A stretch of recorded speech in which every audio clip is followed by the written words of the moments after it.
অসমখনক সেই যিটো এতিয়া তেওঁ কাম কৰি আছে যেনেকুৱা ধাৰাত ডক্টৰ ভূপেন হাজৰিকাই অসমৰ নামটো প্ৰতিষ্ঠা কৰি থৈ গ'ল বাহিৰত গতিকে সেই ধাৰাটো বহন কৰি যাবলৈ সেই মানে পটুত ৰাখিবলৈ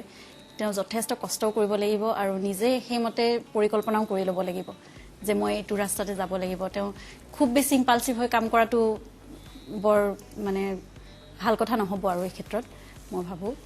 গতিকে সেইখিনি তেওঁ এতিয়া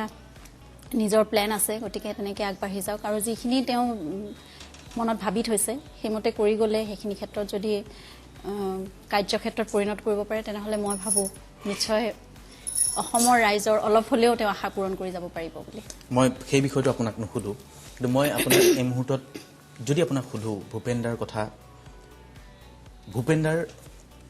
অলেখ অজস্ৰ গীত আছে সেই গীতবোৰৰ মাজত